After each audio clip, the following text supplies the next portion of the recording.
जय श्री राम मित्रों।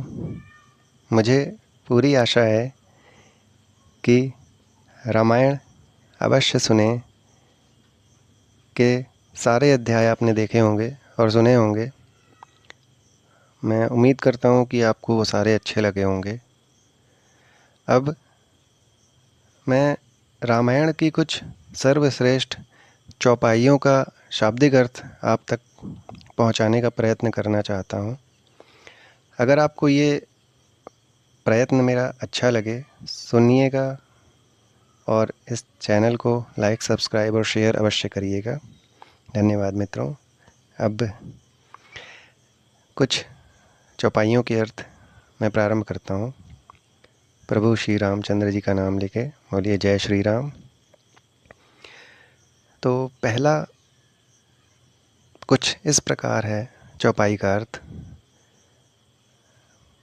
सत्संग के बिना विवेक नहीं होता और श्री राम जी की कृपा के बिना वो सत्संग नहीं मिलता। सत्संगति आनंद और कल्याण की जड़ है। दुष्ट भी सत्संगति पाकर सुधर जाते हैं, उसी प्रकार जैसे पारस के स्पर्श से लोहा सोना बन जाता है। इसका मतलब जिस पर प्रभु की कृपा हो जाए और जो हर वक्त श्री राम जी का नाम जप करता रहे, वो परम आनंद के मोड में रहता है। उसे हर वक्त आनंद की अनुभूति होती है। वो सत्संगति ही पाता है। अगर वो दुर्गति प्राप्त करने वाला भी होगा तो वो सद्गति को प्राप्त करने लगेगा और उसकी उन्नति के सारे मार्ग भी खुलने लग जाते हैं स्वतः ही। अब दूसरी चौपाई की ओर बढ़ते हैं मित्रों। जिन पर प्रभु श्री राम की कृपा होती है, उन्हें कोई भी सांसारिक दुख छू तक नहीं सकता। परमात्मा जिस पर कृपा करते हैं उस पर तो सभी की कृपा अपने आप ही होने लगती है। और जिनके अंदर कपट, दंभ, पाखंड और माया नहीं होती, उन्हीं के हृदय में श्री रघुनाथ बसते हैं। अर्थात उन लोगों पर ही प्रभु की कृपा होती है जो किसी को धोखा नहीं देते, जिनके अंदर घमंड नहीं होता, माया का मोह नहीं होता, जो दूसरों को सताते नहीं हैं, सभी का कल्याण चाहते हैं। ऐसे लोगों पर ही राम जी की कृपा होती है। अतः दूसरों की सदैव सहायता करें, उनका अच्छा सोचें, किसी का बुरा ना सोचें। ऐसा करने से मन को अच्छा भी लगेगा। आगे बढ़ते हैं।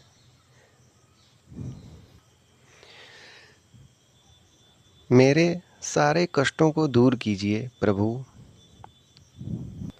ऐसा निवेदन करते हुए एक चौपाई में कवि ने कहा है, प्रणाम करते हुए निवेदन किया है और बताया है कि उन्हें किसी प्रकार की कोई कामना नहीं है।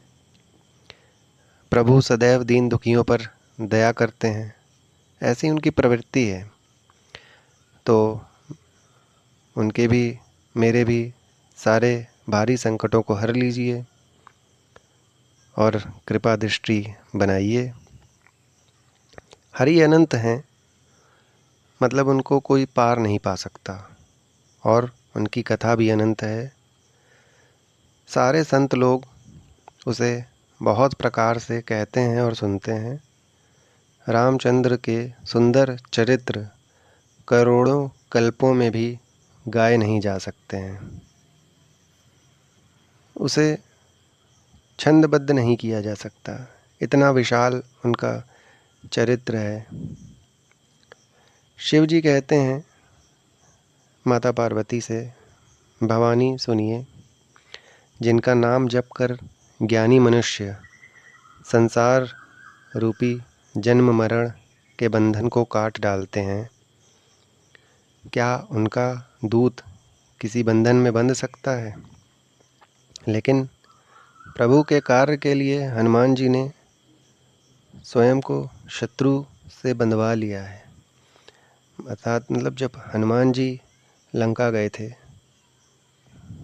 श्री राम जी के कार्य के लिए, अर्थात माता सीता की खोज के लिए, तो वहाँ पर उनको बंदी बना लिया गया था और बांध दिया गया था। तो शिव जी यही कह रहे हैं कि जिनका नाम जपने से इंसान जन्म और मृत्यु के बंधन से मुक्त हो जाता है, तो ये एक रस्सी मात्र का बंधन क्या चीज़ है इसके आगे। ये तो स्वयं हनुमान जी की इच्छा है कि उन्होंने स्वयं को बंधवा लिया था, वरना उन्हें कौन बांध सकता है, जो हर वक्त श्री राम का नाम जपते हैं और उसी में रमे रहते हैं। श्री रामचंद्र जी का नाम उदार है, जो अत्यंत पवित्र है, वेद पुराणों का सार है, मंगल कल्याण करने वाला है और अमंगल को हरने वाला है, जिसे स्वयं पार्वती जी सहित भगवान शिव हमेशा जपते रहते हैं। जो कुछ भी राम ने रचा है वही होगा, इस बात पर तर्क करके इसको बढ़ाने से कोई फ़ायदा नहीं है, कोई लाभ नहीं है। श्री राम के नाम में इतना बल है, इतना तेज है, उसकी महिमा इतनी ज़्यादा है कि उनके नाम का उल्टा जप करके भी वाल्मीकि जी ब्रह्म के समान हो गए थे। ऐसा तर्क करते हुए कहता है कि अशुद्ध से अशुद्ध जल भी यदि गंगा में पड़ जाए तो कहो उसे कौन नहीं सिर पर रखता है। मतलब गंदा पानी भी अगर गंगा जी में डाल दिया जाए तो वो उसमें मिलकर वो भी पवित्र ही हो जाता है, वो भी शुद्ध बन जाता है।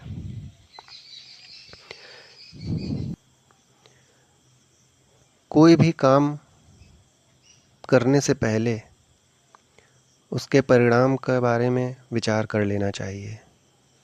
ये उचित होगा या अनुचित होगा, उसके बारे में सोच कर ही उस काम को शुरू करना चाहिए। उसी को सभी लोग भला कहते हैं। जो बिना विचार किए, बिना सोचे समझे कोई भी काम करते हैं, वे बाद में पछताते हैं। उनको वेद और विद्वान कोई भी बुद्धिमान नहीं कहता, वो मूर्ख की श्रेणी में आ जाते हैं। पुराण और वेद ऐसा कहते हैं कि अच्छी बुद्धि और खोटी बुद्धि सबके पास हो सकती है, होती भी है। जहाँ अच्छी बुद्धि है वहाँ अलग अलग प्रकार की संपदाएं, सुख और समृद्धि देखने में आती है, और जहाँ मूर्ख बुद्धि है वहाँ अलग अलग प्रकार का दुख, विपत्ति, इन्हीं चीज़ों का वास होता है। श्री राम का नाम जपने से कुबुद्धि, मूर्ख बुद्धि वाला पुरुष भी या व्यक्ति भी सुबुद्धि की तरफ बढ़ सकता है, उसके कष्ट स्वयं ही दूर होने लगेंगे। एक बार जब माँ सीता का पता लगाने के लिए समुद्र को पार करके त्रिकूट पर्वत पर स्थित लंका में जाना था, तब जामवंत जी ने हनुमान जी से कहा, हे पवन सुत हनुमान जी, जगत में ऐसा कौन सा काम है जिसे आप नहीं कर सकते। संसार का कठिन से कठिन काम भी आपके स्मरण मात्र से सरल हो जाता है। ऐसा कहते हुए जामवंत जी ने हनुमान जी को ये स्मरण कराया कि आपका जन्म प्रभु श्री राम जी के कार्य के लिए ही हुआ है। ऐसा सुनते ही पवन सुत हनुमान जी पर्वत के आकार के समान विशालकाय, पर्वत के राजा सुमेरु पर्वत के समान हो गए और जय श्री राम का उद्घोष करते हुए उन्होंने लंबी छलांग लगा डाली थी। ऐसी है श्री राम नाम की महिमा। भगवान ने संसार में कर्म को प्रधान रखा है। जो व्यक्ति इस संसार में जैसा कर्म करता है वो इस धरती पर वैसा ही फल भोगता है। इसमें कोई हेरा फेरी नहीं होती है। ये बिल्कुल सीधा और सरल नियम है।